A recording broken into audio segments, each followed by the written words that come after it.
ಈ ಕತೆ ವೀರ್ಪುರ್ ಎಂಬ ಊರಿನ ಒಂದು ಚಿಕ್ಕ ಕಾಡಿನ ಕತೆ. ಈ ಕಾಡಿನ ರಾಜ ಶೇರ್ ಸಿಂಗ್ ನ ಆರೋಗ್ಯ ತುಂಬಾ ಹದಗೆಟ್ಟಿತ್ತು. ಈ ರಾಜನನ್ನು ಈ ಕಾಡು ನಾಯಿ ಮತ್ತು ಚಿರತೆನೆ ಹೆಚ್ಚಾಗಿ ನೋಡ್ಕೊಳ್ತಿದ್ರು. ಈ ಕಾಡಿನ ರಾಜ ಶೇರ್ ಚಿರತೆಯ ಪ್ರಾಮಾಣಿಕತೆ, ಬುದ್ಧಿ, ಧೈರ್ಯವನ್ನು ನೋಡಿ ತುಂಬಾ ಪ್ರಸನ್ನವಾಗಿತ್ತು. ಹಾಗಾಗಿ ಸಾಯೋಕ್ ಮುಂಚೆ ನರಿಗೆ ಹೇಳುತ್ತೆ, ನನ್ಗೆ ಸ್ವಂತ ಸಂತಾನವಿಲ್ಲ. ನನ್ನ ನಂತರ ಈ ರಾಜ್ಯ ಹಾಗೂ ಪ್ರಜೆಗಳನ್ನ ನೋಡಿಕೊಳ್ಳುವವರು. ಆದ್ರೆ ನೀವಿಬ್ರು ನನ್ನ ಆರೋಗ್ಯಕ್ಕಾಗಿ ತುಂಬಾ ಸೇವೆ ಮಾಡಿದ್ದೀರಿ. ಹಾಗೆ ರಾಜನಿಲ್ಲದೆ ಪ್ರಜೆ ಒಳ್ಳೆಯ ಪ್ರಜೆಯಾಗಲಾರ. ಹಾಗಾಗಿ ಚಿರತೆಯನ್ನು ನಾನು ಮುಂದಿನ ರಾಜನೆಂದು ಘೋಷಣೆ ಮಾಡ್ತೇನೆ.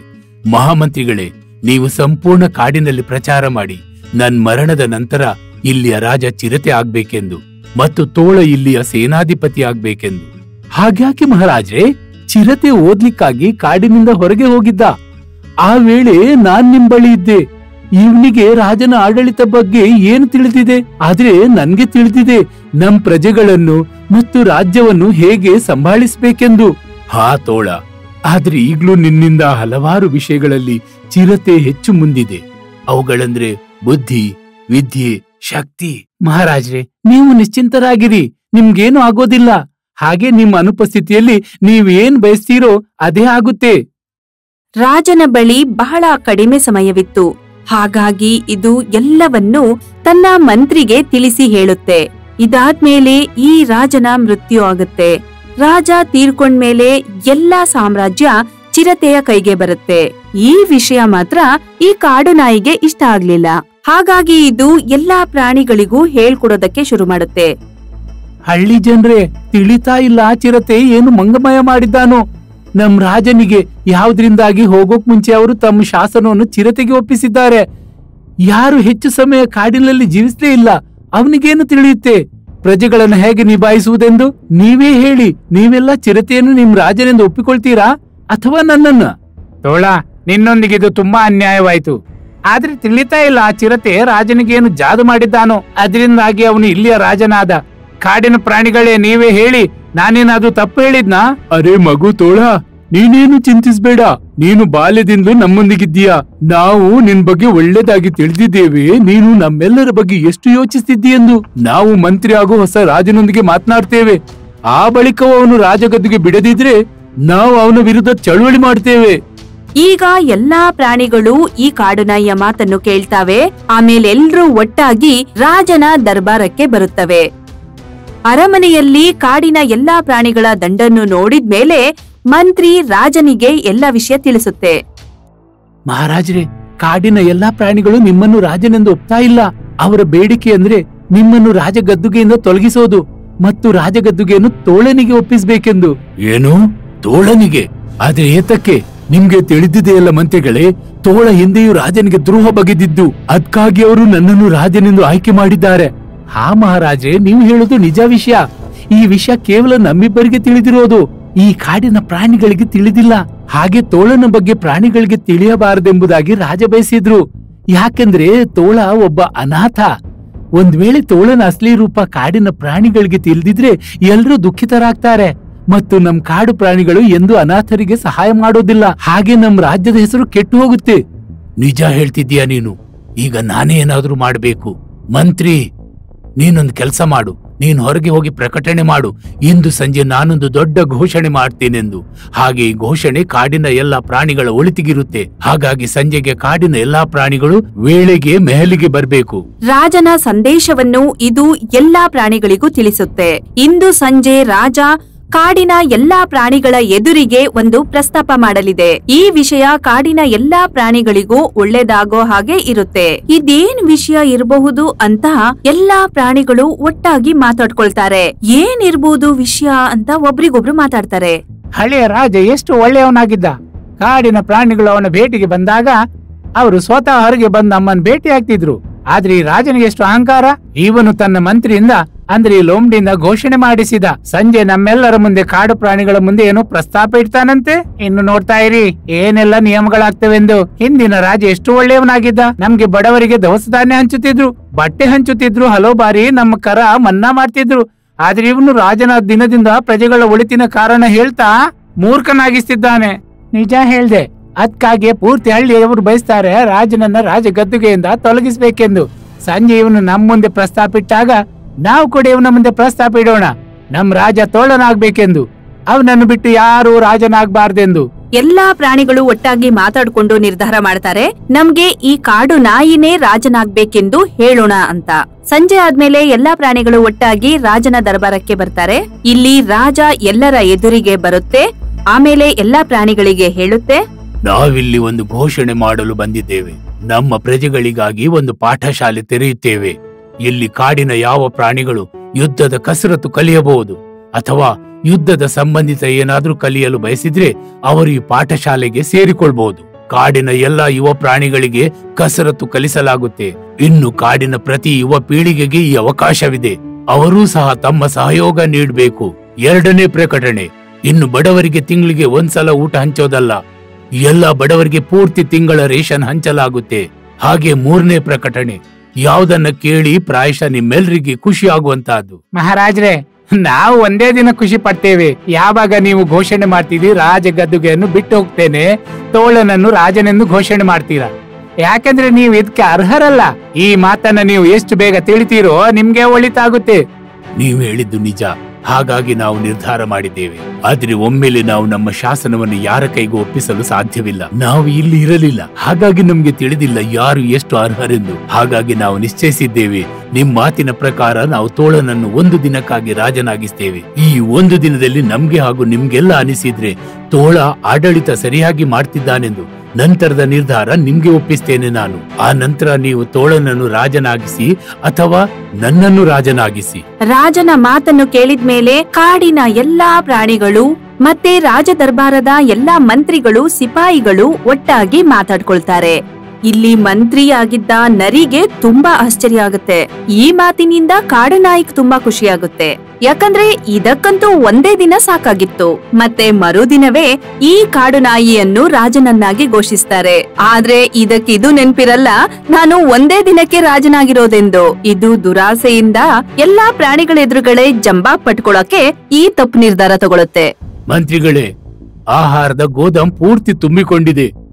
ಈ ಆಹಾರದ ಭಂಡಾರ ರಾಜನಿಗಲ್ಲ, ಇಲ್ಲಿಯ ಪ್ರಜೆಗಳಿಗೋಸ್ಕರ. ಎಲ್ಲ ಆಹಾರದ ಭಂಡಾರವನ್ನು ಕಾಡಿನ ಬಡ ಪ್ರಾಣಿಗಳಿಗೆ ಹಂಚಿಬಿಡಿ. ಹಾಗೆ ಎಲ್ಲ ಕಾಡಿನ ಪ್ರಾಣಿಗಳಿಗೆ ತಿಳಿಸಿ, ಇಂದಿನ 3 ಸಮಯದ ಊಟ ರಾಜ ತೋಳನ ಕಡೆಯಿಂದ. ಇದರಿಂದ ಕಾಡಿನ ಪ್ರಾಣಿಗಳು ನೆನಪಿಟ್ಕೊಳ್ಬೇಕು ನಾನು ಎಷ್ಟು ಒಳ್ಳೆಯ ರಾಜನೆಂದು, ಮತ್ತು ಮುಂದಿನ ದಿನದಲ್ಲಿ ಅವರೆಲ್ಲ ನನ್ನನ್ನೇ ರಾಜನೆಂದು ಆರಿಸಬೇಕು. ಮಹಾರಾಜ, ಇದೇನ್ ಮಾಡ್ತಿದ್ದೀರಿ ನೀವು? ಆಹಾರದ ಭಂಡಾರ ಕಷ್ಟ ಕಾಲಕ್ಕಾಗಿ ಇಟ್ಟದ್ದು. ಆಹಾರದ ಭಂಡಾರವನ್ನು ರಾಜಮಹಲ್ನಲ್ಲಿ ಯಾಕೆ ತುಂಬಿಡಲಾಗುತ್ತೆ ಅಂದ್ರೆ, ಯಾವಾಗ ನಮ್ಮ ರಾಜ್ಯದಲ್ಲಿ ಆಹಾರದ ಕೊರತೆ ಆಗುತ್ತೆ ಅಥವಾ ಬಡತನದ ಆಘಾತವಾಗುತ್ತೋ ಆಗ ಈ ಆಹಾರದ ಭಂಡಾರವನ್ನು ಉಪಯೋಗಿಸಬೇಕೆಂದು. ಆದ್ರೆ ನೀವು ಇದನ್ನ ಹಂಚಬಯಸ್ತೀರಾ? ಅಷ್ಟೇ ಅಲ್ಲ, 3 ಹೊತ್ತಿನ ಊಟ ರಾಜನ ಕಡೆಯಿಂದ. ದರ್ಬಾರ್ನಲ್ಲಿ ಊಟ ನೀಡೋದು ಮಾಮೂಲಿ ವಿಷಯವಲ್ಲ ಮಹಾರಾಜ್ರೆ. ನಾವು ಎಷ್ಟು ಹೇಳಿದ್ದೇವೆ ಅಷ್ಟೇ ಮಾಡು. ಅಷ್ಟೇ ಅಲ್ಲದೆ ಇದು ರಾಜನ ಮೊದಲ ಕರ್ತವ್ಯವಾಗಿರುತ್ತೆ, ಪ್ರಜೆಗಳ ಬಗ್ಗೆ ಯೋಚಿಸೋದು.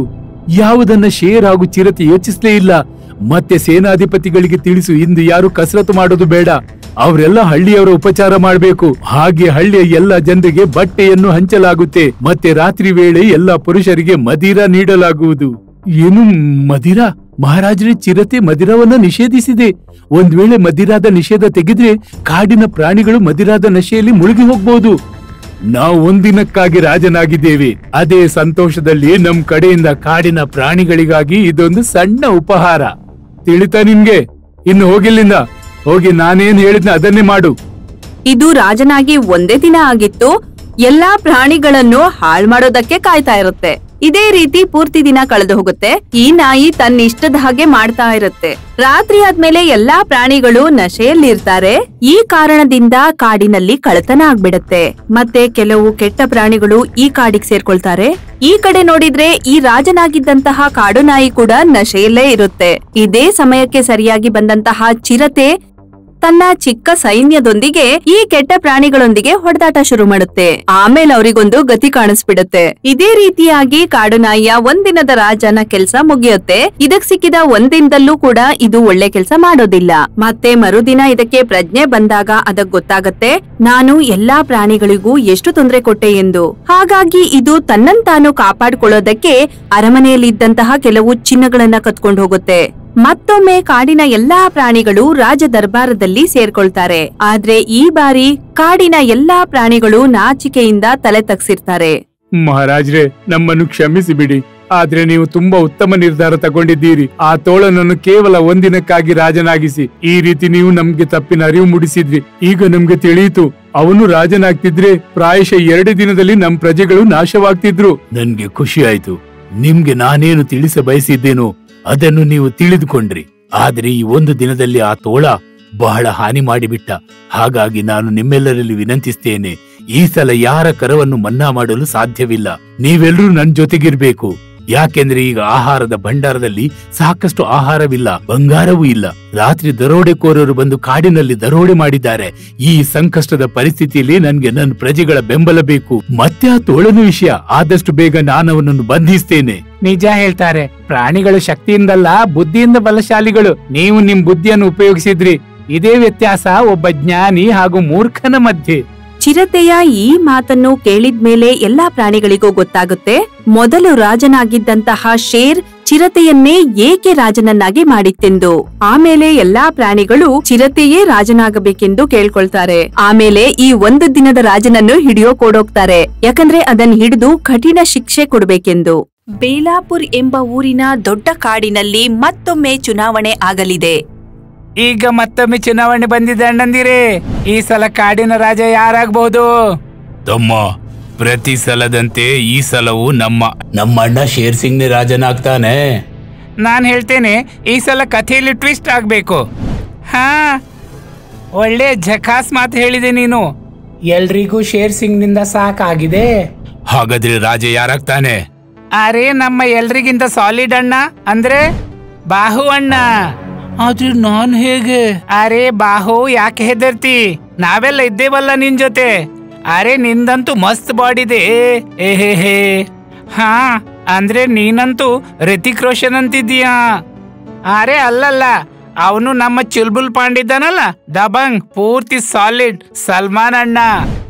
ಅರೆ ಇಲ್ಲ, ನಿನ್ನದಂತೂ ನಮ್ಮ ಬಾಹುಬಲಿ ಇದ್ದಾನಲ್ಲ, ಅವನಂತೆ ಬಾಡಿ ನಿಂದು. ಮತ್ತೆ ನಿನ್ ಹೆಸರು ಕೂಡ ಬಾಹು ಇದೆ. ನಮ್ಮ ನೇತಾರ ಹೇಗಿರ್ಬೇಕು? ಬಾಹು ಮಂಗನಂತಿರ್ಬೇಕು. ಎಲ್ರೂ ಹೇಳಿ, ನಮ್ಮ ನೇತಾರ ಹೇಗಿರ್ಬೇಕು? ಬಾಹು ಮಂಗನಂತಿರ್ಬೇಕು. ಬಂದರ್ ಬಾಹು ತುಂಬಾ ಶಕ್ತಿಶಾಲಿಯಾಗಿತ್ತು. ಹಾಗಾಗಿ ಬಂದರ್ ಪ್ರಜಾತಿಯ ಎಲ್ಲರೂ ಬಯಸ್ತಿದ್ರು ಬಂದರ್ ಬಾಹುನೇ ಕಾಡಿನ ರಾಜನಾಗ್ಬೇಕೆಂದು. ನೋಡಣ್ಣ, ನೀನೊಬ್ನೇ ನಮ್ಮ ಮಂಗಗಳ ಜಾತಿಯ ಹೆಸರು ಪ್ರಸಿದ್ಧಗೊಳಿಸಬಹುದು. ನಮ್ ಮರ್ಯಾದೆ ತೆಗೆಯೋ ಕೆಲಸ ಮಾಡ್ಬೇಡ ನೀನು. ಇದನ್ ಕೇಳಿ ಬಾಹು ಉತ್ಸಾಹದಿಂದ ಅರಳುತ್ತೆ ಮತ್ತೆ ಎಲೆಕ್ಷನ್ ಅಲ್ಲಿ ನಿಂತ್ಕೊಳ್ಳೋಕೆ ರೆಡಿ ಆಗುತ್ತೆ. ನಾನಾಗ್ತೇನೆ ಕಾಡಿನ ಹೊಸ ರಾಜ, ಬಾಹು ರಾಜ. ಮತ್ತೆ ಎಲ್ರೂ ತಮ್ಮ ತಮ್ಮ ಕೆಲಸದಲ್ಲಿ ತೊಡಗಿಸ್ಕೊಳ್ತಾರೆ. ಒಂದಿನ ಸಿಂಹ ಕಾಲು ಬಾಹುಗೆ ತಿಳಿಸಿ ಹೇಳ್ತಾನೆ, ನೋಡು ಬಾಹು, ಒಪ್ತೇನೆ, ನಾನು ಸಿಂಹ ಜಾತಿಯವರು, ಆದ್ರೆ ನಾನು ನಿನ್ನ ಗೆಳೆಯ. ನೀನು ಬೆಕ್ಕು ಇಲಿ ಆಟದ ಬಗ್ಗೆ ಕೇಳಿದ್ಯಲ್ವಾ? ಹಾ, ಅದ್ಕೇನಾಯ್ತು? ಬಾಹು, ರಾಜ ಕೇವಲ ಶಕ್ತಿಯಿಂದ ಆಗೋದಿಲ್ಲ, ಬುದ್ಧಿ ಮತ್ತು ಚತುರತೆ ಕೂಡ ರಾಜನೀತಿಯ ಜೀವನದ ಅಂಗವಾಗಿದೆ. ನೀನ್ ಸರಿಯಾಗಿ ಹೇಳ್ತಿದ್ದಿ. ನಾನು ಈ ಚುನಾವಣೆಗೆ ನಿಲ್ಲೋಕೆ ಮನಸ್ಸಿಲ್ಲ. ಆದ್ರೆ ನನ್ನ ಜಾತಿಯವರು ನಾನು ಚುನಾವಣೆಗೆ ನಿಲ್ಬೇಕೆಂದು ಬಯಸ್ತಾರೆ. ಇನ್ನೊಂದು ವಿಷಯ ಬಾಹು, ನಿನ್ನೆಲ್ಲ ಮಂಗಗಳ ಜಾತಿಯ ಮಿತ್ರರು ನಿನ್ನನ್ನು ಬಳಕೆ ಮಾಡ ಬಯಸ್ತಾರೆ. ಅವರು ನಿನ್ನನ್ನ ಕೇವಲ ಈ ಆಟದ ಪ್ಯಾದೆಯನ್ನಾಗಿಸಿ ಬಯಸ್ತಾರೆ. ಅಂದ್ರೆ ನೀನು ಗೆದ್ದು ಕಾಡಿನ ರಾಜ ಆದ್ಮೇಲೆ ಅವರು ನಿನ್ ಮೂಲಕ ಮನ ಬಂದಂತೆ ವರ್ತಿಸಬಹುದು. ಮತ್ತೆ ಬಾಹು, ನೀನು ಶರೀರದಿಂದ ಎಷ್ಟು ಶಕ್ತಿಶಾಲಿ ತೋರ್ತೀಯೋ ಅಷ್ಟು ಶಕ್ತಿಶಾಲಿ ಅಲ್ಲ. ನಿನ್ ಮಾತಿನ ಅರ್ಥವೇನು? ನಾನು ದುರ್ಬಲನೇ? ನಾನು ಹಾಗೆ ಹೇಳ್ತಿಲ್ಲ. ನೀನು ಅಂಜುಬುರುಕ ನಿರ್ಬಲನೆಂದು.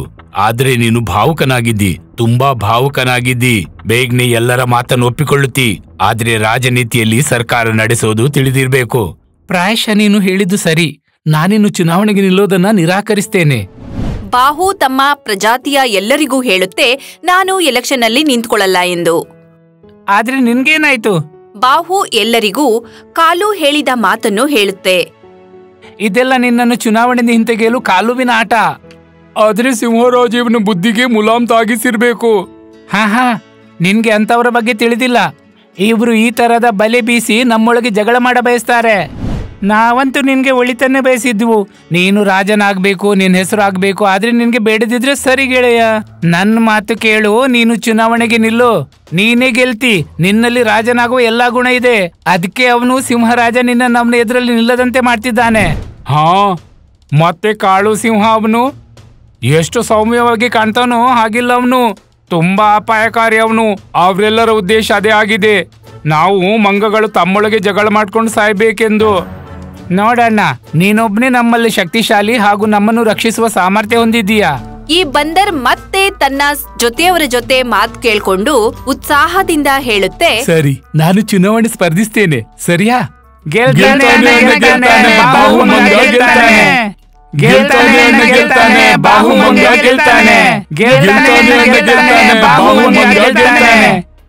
ಇದಾಯ್ತಲ್ವಾ ಬಾಹುಬಲಿ ಮಂಗನ ವಿಷಯ. ಎಲ್ರೂ ಹೇಳಿ, ನಮ್ಮ ನೇತಾರ ಹೇಗಿರ್ಬೇಕು?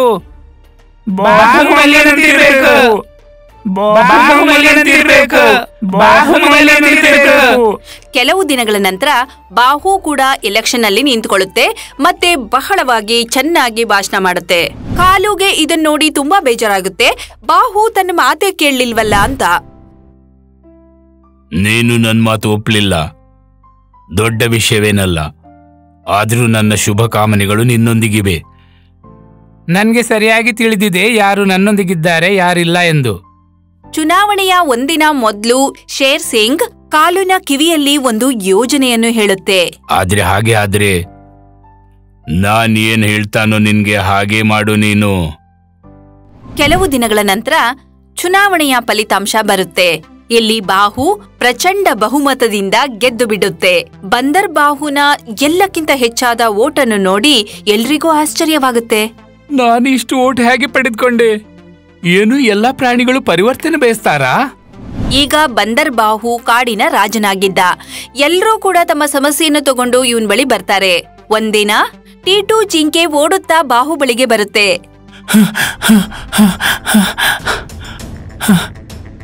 ಹತ್ತಿರದ ಕಾರ್ಗಲ್ಲಿನ ಕಾಡಿನಿಂದ ದೊಡ್ಡ ದೀತಾಸುರ ಹೆಸರಿನ ಆನೆ ಬಂದಿದೆ.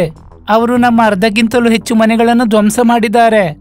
ನಮ್ಮನ್ನು ರಕ್ಷಿಸಿ ಮಹಾರಾಜರೇ, ನಮ್ಮೆಲ್ಲರನ್ನು ರಕ್ಷಿಸಿ, ನಮ್ಮನ್ನು ರಕ್ಷಿಸಿ ಮಹಾರಾಜರೇ. ಇದನ್ ಕೇಳಿ ನೋಡಿ ಈ ಬಾಹುಗೆ ತುಂಬಾ ಭಯವಾಗುತ್ತೆ. ಓಡುತ್ತಾ ಶೇರ್ ಸಿಂಗ್ ಬಳಿ ಹೋಗುತ್ತೆ ಮತ್ತೆ ಎಲ್ಲಾ ಸಮಸ್ಯೆಗಳನ್ನು ಹೇಳುತ್ತೆ. ನಮ್ಮನ್ನು ಹಾಗೂ ಈ ಕಾಡನ್ನು ರಕ್ಷಿಸಿ ಮಹಾರಾಜರೇ. ಆದ್ರೆ ನಾನೀಗ ಮಹಾರಾಜನಲ್ಲ, ನೀನು ಮಹಾರಾಜನಾಗಿದ್ದಿ. ಈಗ ನೀವು ನಮ್ಮನ್ನು ರಕ್ಷಿಸಿ ಮಹಾರಾಜರೇ, ನಮ್ಮನ್ನು ರಕ್ಷಿಸಿ ನೀವು. ಮತ್ತೆ ಈ ಟೀಟಾಸುರ್ ಅರ್ಧ ಕಾಡನ್ನು ಮೇಲೆ ಕೆಳಗೆ ಮಾಡಿರುತ್ತೆ. ದೀತಾಸುರ್, ಹೋಗಿ ಇಲ್ಲಿಂದ, ಇದು ನನ್ನ ಕಾಡು. ಮತ್ತೆ ಈ ಡೀಟಾಸುರ್ ಬಹಳ ಶಕ್ತಿಶಾಲಿಯಾಗಿತ್ತು. ಈ ಬಾಹುವನ್ನು ಸೊಂಡಲಿನಿಂದ ಎತ್ತಿ ಒಳಗೆ ಎಸ್ಬಿಡುತ್ತೆ. ಆಗ ಬಾಹು ತನ್ನ ಫ್ರೆಂಡ್ಸ್ ಅನ್ನು ಕೂಗ್ತಾನೆ, ಮಾಂಟಿ, ಮೋನು, ಟಿಂಕು, ಅಣ್ಣಂದಿರೇ, ರಕ್ಷಿಸಿ. ಬಾಹು ಬಲಶಾಲಿ ಅಂತೂ ಇದ್ದ, ಅದೇಕಂದ್ರೆ ಮನೋಬಲದಿಂದ ಬಲವಾಗಿದ್ದ. ಬಾಹು ಹೆದರುಕೊಂಡು ಸೋತ್ ಬಿಟ್ಟ. ಯಾರಾದ್ರೂ ರಕ್ಷಿಸಿ. ಆದ್ರೆ ಯಾರೂ ಬರ್ಲಿಲ್ಲ. ಶೇರ್ ಸಿಂಗ್ ಎದುರುಗಡೆ ಬಂತು. ಶೇರ್ ಸಿಂಗ್ ನ ಆರೋಗ್ಯ ಬಹಳ ದಿನಗಳಿಂದ ಚೆನ್ನಾಗಿರ್ಲಿಲ್ಲ. ಹಾಗಾಗಿ ಒಬ್ನೇ ಹೋರಾಡಕ್ ಆಗೋಲ್ಲ ಅಂತ ಈ ಬಾಹುನ ಮನೋಬಲವನ್ನು ಹೆಚ್ಚಿಸುತ್ತೆ. ಏಳು ಬಾಹು, ನೀನು ಬಾಹುವಾಗಿದ್ದಿ, ನೀನು ರಾಜನಾಗಿದ್ದಿ. ರಾಜ, ನಿನ್ನಲ್ಲಿ ಶಕ್ತಿ ಇದೆ, ನಾನ್ ನಿನ್ನೊಂದಿಗಿದ್ದೇನೆ. ನೀನು ಹಾಗೂ ನೀವೆಲ್ಲರೂ ಈ ತೀತಾಸುರ ಏನು ಇವನಂತ 10 ಆನೆಗಳನ್ನು ಎದುರಿಸಿ ಗೆಲ್ಲೋ ಶಕ್ತಿ ಇದೆ. ನಿನ್ನಲ್ಲಿ ನಮ್ಮಲ್ಲಿ ಎಲ್ಲರ ಶಕ್ತಿ ಒಳಗಿದೆ. ನಂತರ ಬಾಹು ಮತ್ತು ಶೇರ್ ಸಿಂಗ್ ಇಬ್ರು ಸೇರ್ಕೊಂಡು ದೀತಾಸುರನನ್ನು ಓಡಿಸ್ತಾರೆ. ಇವರಿಬ್ಬರ ಒಗ್ಗಟ್ಟನ್ನು ನೋಡಿ ಎಲ್ಲರೂ ಒಟ್ಟಾಗಿ ಸೇರ್ಕೊಂಡು ದೀತಾಸುರನನ್ನು ಅಲ್ಲಿಂದ ಓಡಿಸುತ್ತಾರೆ. ನನ್ನನ್ನು ಕ್ಷಮಿಸು ಕಾಳು, ನೀನ್ ಹೇಳಿದ್ದು ನಿಜ. ಆದ್ರೆ ರಾಜ, ನಾನ್ ಹೇಳಿದ್ರಿಂದಲೇ ನೀನಾಗಿದ್ದೀಯಾ. ಅಂದ್ರೆ ಸಿಂಹರಾಜನ ಮಾತಿನ ಪ್ರಕಾರವೇ ನಾನು ಕಾಡಿನ ಎಲ್ಲಾ ಪ್ರಾಣಿಗಳ ಓಟ್ ನಿನ್ಗೆ ಕೊಡಿಸಿದ್ದೆ. ನನ್ನ ಆರೋಗ್ಯ ಸರಿ ಇರ್ಲಿಲ್ಲ, ಹಾಗಾಗಿ ನಾನು ಬಯಸಿದ್ದೆ ಈಗ ನೀನೆಲ್ಲ ಜವಾಬ್ದಾರಿ ವಹಿಸ್ಬೇಕೆಂದು. ಬಾಹು, ನೀನು ಶಕ್ತಿಶಾಲಿಯಾಗಿದ್ದಿ ಮತ್ತೆ ಬುದ್ಧಿವಂತ ಕೂಡ.